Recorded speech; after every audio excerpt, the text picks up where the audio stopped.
Okay, so here we've got three problems where we've got to find the missing side in a right-angled triangle.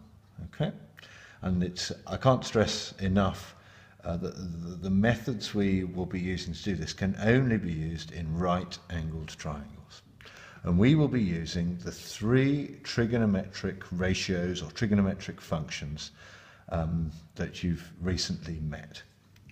So we're going to be using sine theta equals opposite over hypotenuse, cos theta equals adjacent over hypotenuse, and tan theta equals opposite over adjacent.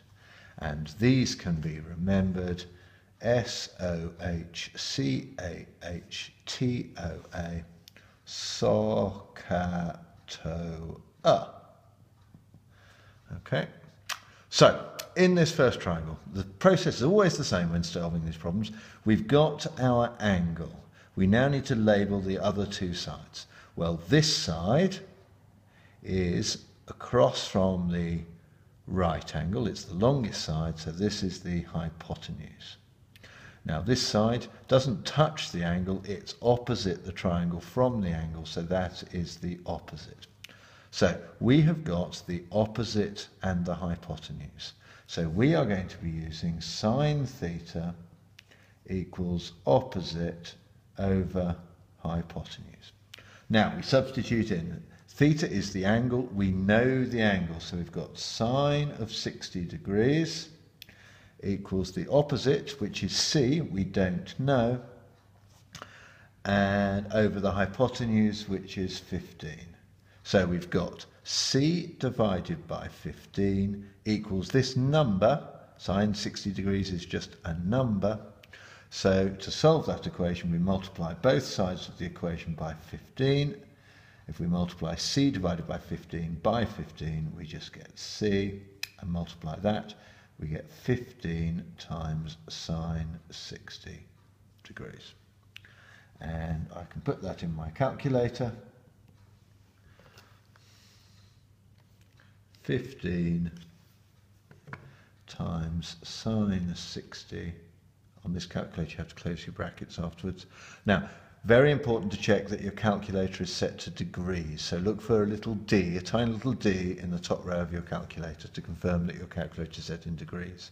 There are other settings that will lead you to get the wrong answer. So make sure you've got a little D up there in the top line. So 15 times sine 60. Now that's given me an answer with a square root in it. Just to turn it into an ordinary decimal, I'm going to press that. And it comes to 12.9903. Now, giving my answer to one decimal place, that will be 13.0 centimetres. Okay. So notice I've got the nice diagram there, and then my working set out nice and structured like that. So that's the first one done. The next one, my angle is here, 50 degrees. The 12 is opposite the right angle. It's the longest side, so that is the hypotenuse. B touches the angle, is adjacent to the angle. It's not opposite the angle, it's adjacent to it, so that's the adjacent.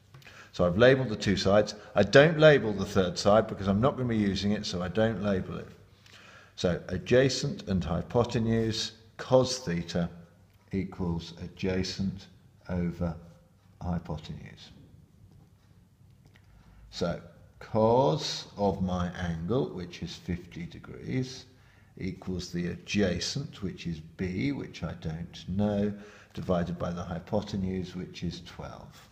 Again, I multiply both sides of that equation by 12, and I get B equals 12 times cos 50 degrees, which is equal to, let's get my calculator, 12 times cos 50 equals, and I get 7.7 centimetres.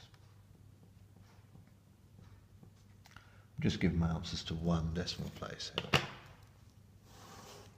And finally the third one,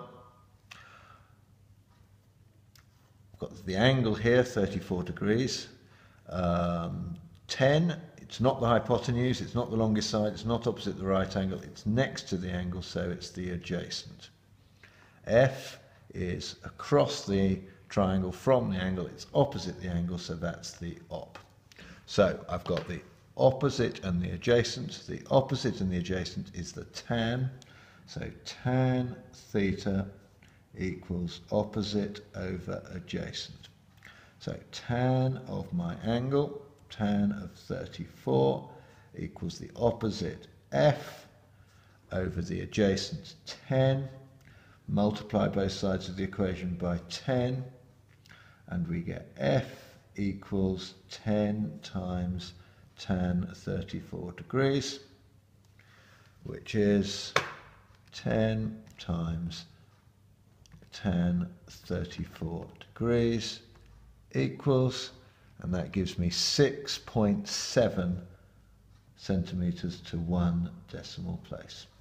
Actually good to write 1 dp after all your answers. I'm going to go back and do that for all of them. 1 dp, so I've rounded my answer to 1 decimal place. Okay, so that's how to solve these problems.